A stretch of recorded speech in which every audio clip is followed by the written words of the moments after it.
A Rádio Rio de Janeiro passa a apresentar o programa Café Literário. Produção e apresentação, Henrique Fernandes.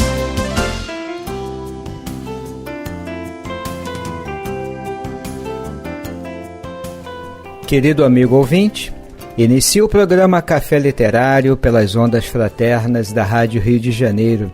Eu sou Henrique Fernandes, produtor e apresentador.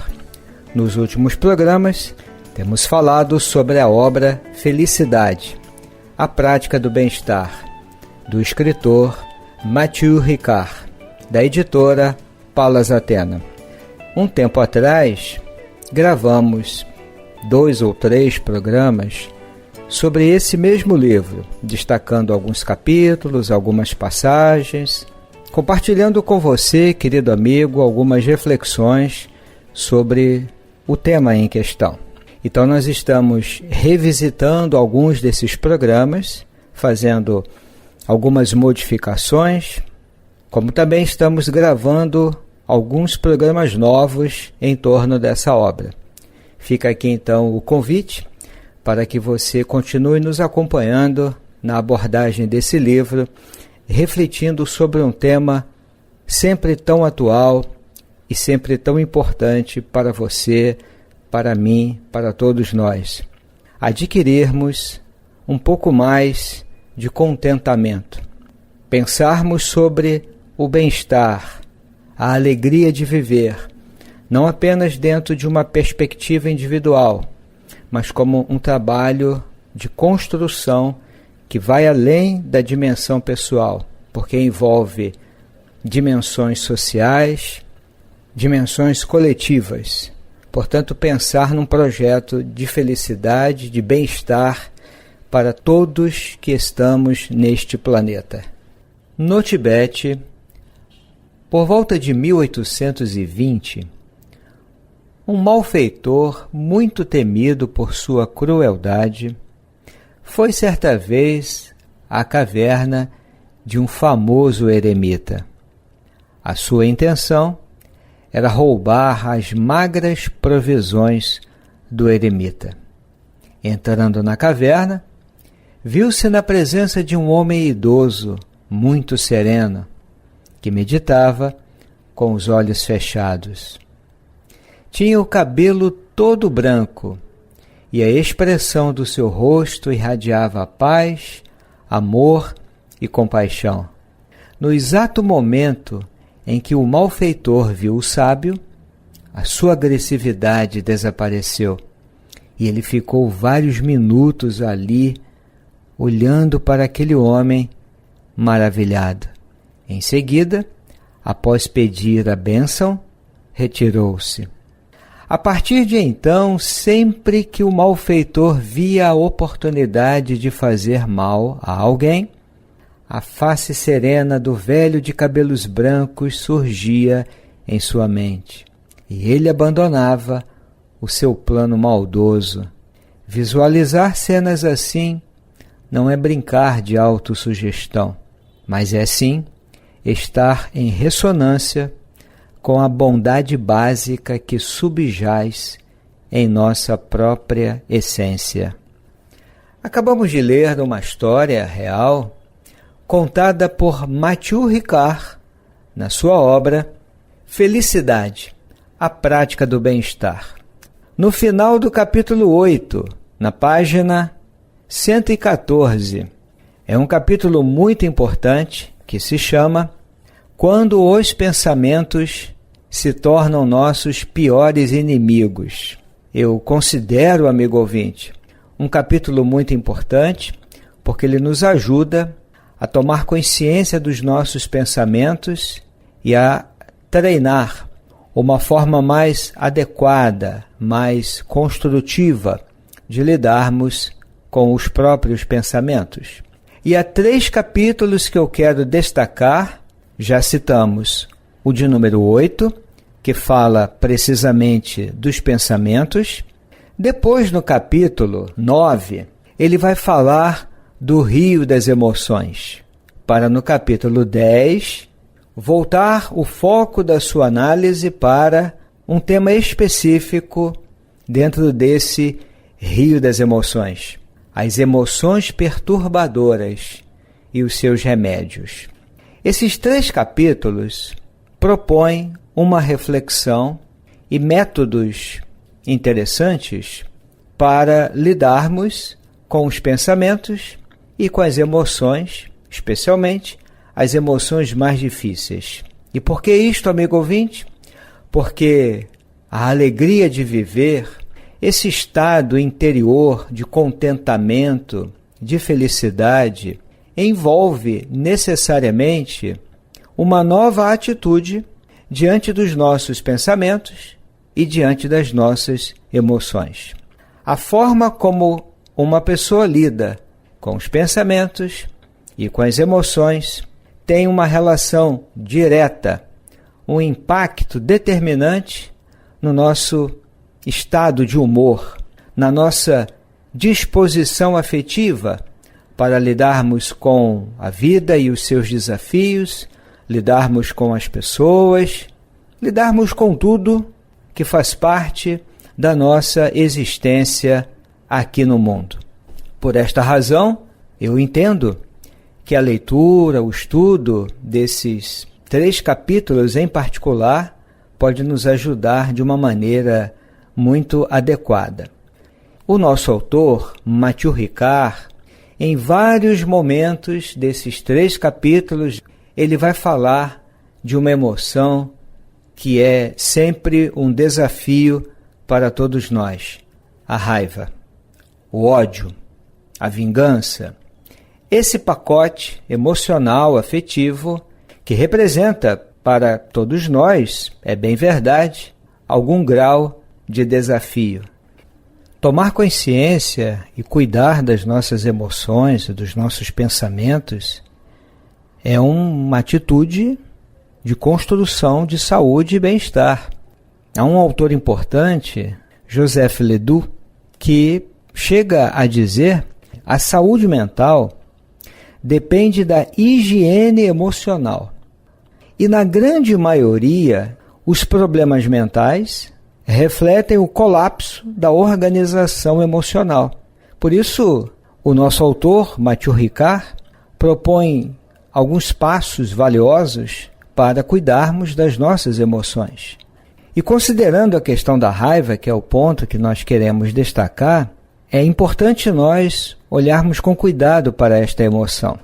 Eu sempre gosto de lembrar de uma passagem que é descrita por Aristóteles, o grande pensador da antiguidade, que o Daniel Goleman apresenta como o desafio de Aristóteles. Ele diz assim: qualquer um pode se zangar, isso é fácil. Mas zangar-se, aí que vem o desafio, mas zangar-se com a pessoa certa, na medida certa, na hora certa, pelo motivo certo e da maneira certa, não é fácil. A raiva é uma emoção básica e faz parte de uma família numerosa que inclui os irmãos e os primos, que são a fúria, a revolta, o ressentimento, a exasperação, a indignação, a animosidade, aborrecimento, irritabilidade, hostilidade e, em situações mais extremas, o ódio e a violência patológica. Tem um aspecto da raiva que a gente não pode deixar de considerar, e isso fica muito claro nos estudos do Marshall Rosenberg, que é aquele psicólogo já falecido, que criou um modelo de comunicação que já apresentamos várias vezes aqui no Café Literário, que é a comunicação não violenta, a CNV. Ele tem uma contribuição muito, muito importante, que é nós tomarmos consciência que a raiva, como qualquer outra emoção, ela sempre nasce de uma necessidade, que foi atendida ou não. Por exemplo, quando nós experimentamos o medo é uma resposta emocional básica. Todos nós conhecemos o medo. O medo nasce de quê? De uma necessidade que, neste caso, não foi atendida. E qual é a necessidade em questão? Segurança. Quando a nossa segurança, em qualquer dimensão que se queira considerar, está sob ameaça, nós vamos experimentar medo. Segurança não é algo desejável, é necessário. Eu preciso de segurança. Uma criança, quando nasce, necessita de segurança. E para se desenvolver emocionalmente, biologicamente, de uma forma saudável, necessita de segurança.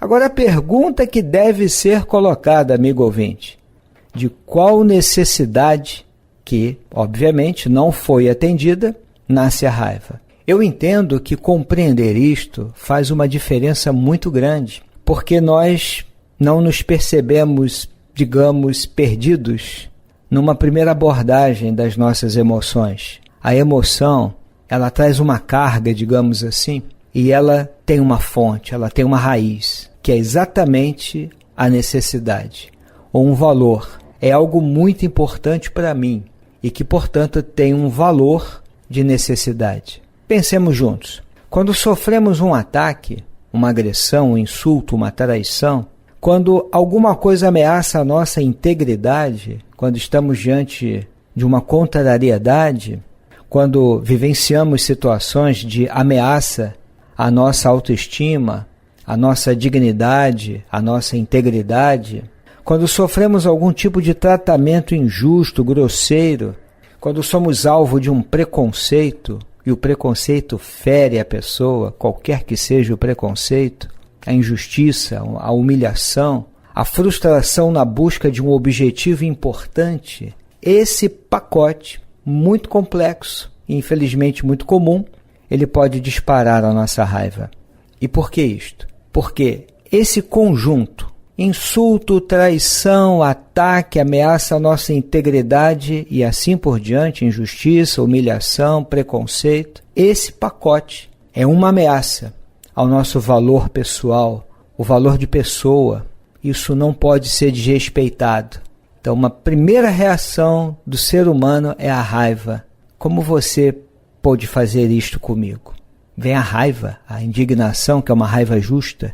Todo esse pacote citado, todas essas situações, são ameaças à nossa integridade. E nós precisamos tomar consciência disso. Então, o primeiro passo para nós treinarmos uma forma adequada de lidarmos com a nossa raiva é tomar consciência dessa emoção e dar um nome. Não é o momento de julgá-la, porque a raiva mostra que eu estou vivo, que eu tenho necessidades, valores, respeito pessoal, e essas situações ameaçam isto. Eu preciso, então, tomar consciência dessa emoção. Agora, eu estou sentindo raiva e assumir isso. Dar um nome ao que nós sentimos representa uma conquista muito grande em termos da nossa inteligência emocional, sem dúvida alguma. Um passo importante é aceitar essa raiva. Sim, eu estou com raiva, é o meu momento de raiva, porque eu não vou conseguir transformar um sentimento que eu ainda não consegui aceitar. Portanto, eu não preciso julgar uma emoção, julgar a raiva. Eu sou realmente muito atrasado, eu sou praticamente um primitivo sentindo essa raiva. Não, não é isso. A raiva não diz quem é você, diz o que você está sentindo. A raiva não é uma identidade, é só aquilo que nós sentimos. A comunicação não violenta do Marshall, e o nosso autor Matthieu Ricard deixa isso muito claro nos textos dele, eu preciso assumir a responsabilidade pela minha emoção. Eu sinto isto porque essas situações citadas de injustiça, de violência, enfim, essas situações são poderosos estímulos, poderosos gatilhos, mas não causam essa raiva. Esse é um dado importante da comunicação não violenta, amigo ouvinte, que não significa uma visão ingênua e excessivamente otimista, digamos assim, da realidade, e ao mesmo tempo uma falta de compromisso com a transformação social. Não é isto. As situações externas são estímulos ou gatilhos, mas não são as causadoras do meu sentimento. Como diz o Marshall, ninguém é responsável pelo que eu sinto. O que os outros dizem e fazem pode ser o estímulo, mas não a causa dos nossos sentimentos. Então é preciso, nesse trabalho de tomar consciência da emoção, dar o nome exato, aceitá-la, assumir a responsabilidade pessoal por essa emoção, eu posso agora tomar consciência dos pensamentos. Quais são os pensamentos que estão na base dessa mágoa? Porque há pensamentos e necessidades na base da mágoa, na base da raiva. É como eu avalio a situação. Quais são os pensamentos? É esse diálogo interno do tipo, ele não podia ter feito isto comigo. Eu me dediquei, eu me esforcei e ele ou ela fez isto comigo, logo comigo. Eu não admito que as coisas aconteçam ou tenham acontecido deste modo. Então essa forma de pensar promove a raiva. Então é preciso que eu observe esse diálogo interno e trabalhe em cima dele. E também observe e tome consciência da necessidade que não foi atendida naquela situação. Mas normalmente o que fazemos na raiva? Podemos atacar ou investir numa vingança. É compreensível, mas não nos parece saudável. Porque a violência do mundo nós não vamos conseguir erradicar com injeções de violência da minha parte. O mundo já tem muita violência. Nós podemos colaborar no sentido de aliviar esse sofrimento coletivo, pelo menos não agindo com violência, não agindo com agressividade. Eu posso estar indignado diante de uma situação de injustiça, mas será que é saudável eu atacar essa cena e as pessoas que promovem a injustiça agindo com muita violência, falando com agressividade? Será que isso de fato vai ajudar a mudar os cenários de injustiça e de violência e de desrespeito que existem nos nossos contextos sociais? É algo que precisamos refletir com muito cuidado. O Daniel Goleman diz algo muito importante nas obras dele sobre a questão da raiva, porque quando a raiva se instala, eu posso facilmente entrar num processo de ruminação, que é ficar pensando em todas as atitudes do outro, nos mínimos detalhes, aquilo que me deixou com raiva, os pensamentos, ele não podia ter feito isto, ela jamais poderia ter agido assim, esse cidadão jamais poderia ter feito isto. É compreensível pensar assim, mas será que este é o caminho? O Goleman diz assim, quanto mais ruminamos sobre o que nos deixou com raiva, mais bons motivos e justificativas podemos inventar para ficarmos com raiva. Quer dizer, nós precisamos minar essas convicções que abastecem a raiva, essa cadeia de pensamentos furiosos. Isso alimenta as chamas da raiva. A ruminação alimenta as chamas da raiva. Então nós precisamos treinar ver as coisas de modo diferente, porque a raiva se alimenta de raiva, o ódio se alimenta de ódio, e liberar a raiva em alguém, que é a chamada catarse, descarregar essa raiva em alguém, só prolonga o estado de espírito que alimenta a raiva. Palavras do Daniel Goleman. É o que ele chama de falácia da catarse. Isso comprovadamente não muda o estado de espírito que sustenta, que alimenta a raiva. Então eu posso, no meu momento de raiva, no meu momento de profunda indignação, parar um pouco. Se eu for para a rede social nesse momento, bem provável que eu seja violento. Então é importante olhar e esfriar um pouco, deixar passar a raiva. Não é deixar de pensar criticamente a realidade, amigo ouvinte. É esfriar um pouco a cabeça. Para um pouco. Arrume os pensamentos.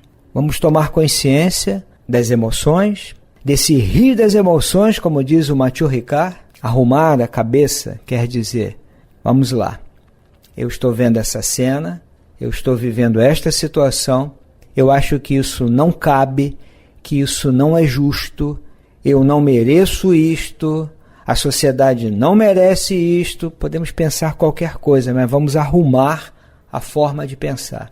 Mas é isto que está acontecendo. E isso está disparando o meu processo de raiva, de indignação, de inquietação.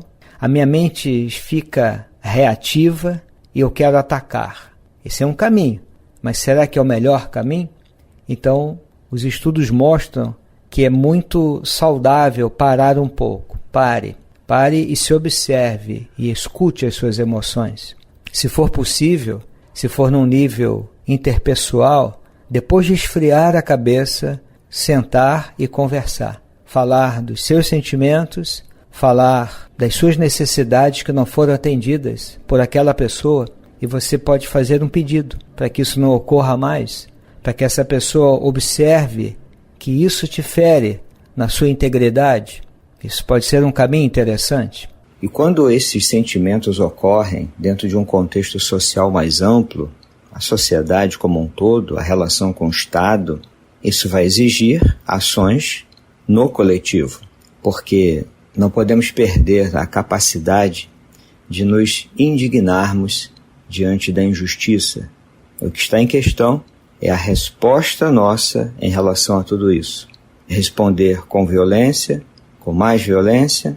Há uma história conhecida de um homem que saía do mercado com sacolas de compras, e quando ele vira a esquina, vem um outro homem também com muitas sacolas de mercado, e eles se esbarram e as compras todas caem no chão.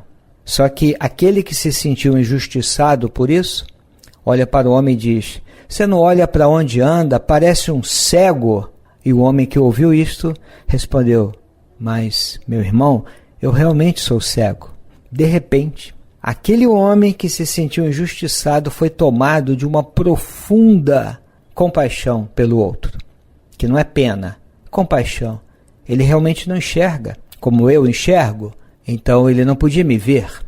E de repente, aquela raiva momentânea, num átimo de tempo, se transforma numa ação compassiva. E ele se abaixa para recolher as compras e arruma as sacolas de ambos. Então esse autor nos diz que quando compreendemos profundamente com empatia, o nosso estado emocional pode mudar subitamente. Isso não quer dizer, mais uma vez, passar a ver tudo com olhos ingênuos, de acreditar que só existe bondade no mundo. Não, existe maldade também, existe mentira, existe crime, existe traição, mas eu posso mudar a minha forma de olhar isto. Quando eu começo a entender que o outro tem os seus pontos cegos, tem suas fragilidades, tem as suas vulnerabilidades, mesmo assim provoca o mal, mas é mudar a minha forma de pensar, é se desarmar numa sociedade que incentiva muitas vezes a competição, o lucro desmedido, é mudar a minha forma de pensar. Isso pode trazer, amigo ouvinte, algum conforto e alguma lucidez para enxergarmos a nossa vida interior e a nossa vida em sociedade. Matthieu Ricard propõe, no capítulo 10, o uso de antídotos para lidarmos com as emoções mais difíceis, que é uma forma de neutralizar as emoções aflitivas com a ajuda de um antídoto específico. E ele usa uma analogia. Da mesma maneira como neutralizamos os efeitos destrutivos de um veneno com um soro ou de um ácido com uma base, podemos fazer isto com as emoções. E ele parte de um argumento interessante, segundo o qual dois processos mentais opostos não podem surgir ao mesmo tempo. Podemos até oscilar rapidamente entre o amor e o ódio, dois processos mentais opostos. Mas não podemos sentir no mesmo instante de consciência o desejo de fazer o mal e o desejo de fazer o bem a alguém. Isso não é possível, humanamente falando. Então esses dois impulsos, o amor e o ódio, são tão opostos entre si quanto a água e o fogo. E ele vai citar aqui um grande pensador contemporâneo, que diz assim: um movimento exclui o outro. Quando você estende uma mão amiga, você exclui o punho fechado.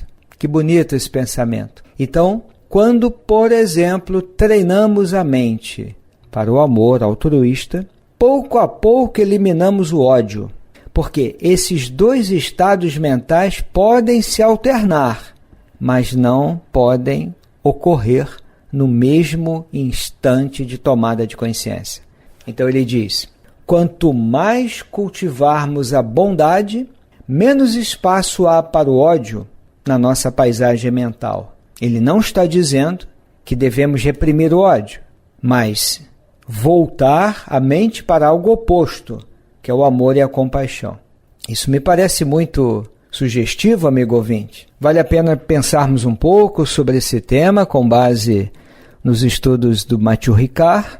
Podemos consultar também aquela obra importante do Marshall, que é a comunicação não violenta, que nos dá um modelo bem adequado, eu diria, para aprimorarmos os nossos relacionamentos pessoais, profissionais até, as nossas interações humanas, tomando consciência dos nossos sentimentos, identificando na raiz destes sentimentos uma necessidade, um valor, e trabalhar uma forma compassiva de fazermos o pedido. E ao mesmo tempo refletindo sobre uma nova atitude nossa diante desses cenários de violência, de desrespeito. Tudo isso ocorre e pode disparar o nosso processo de raiva, mas nós podemos, se não mudar a realidade externa, podemos mudar a nossa forma de olhar para isso tudo e nos perguntarmos como podemos contribuir compassivamente para a construção de um mundo melhor para todos que vivem neste planeta. Aqui nos despedimos, amigo ouvinte, desejando a você muita paz. Até breve! A Rádio Rio de Janeiro apresentou o programa Café Literário. Produção e apresentação, Henrique Fernandes.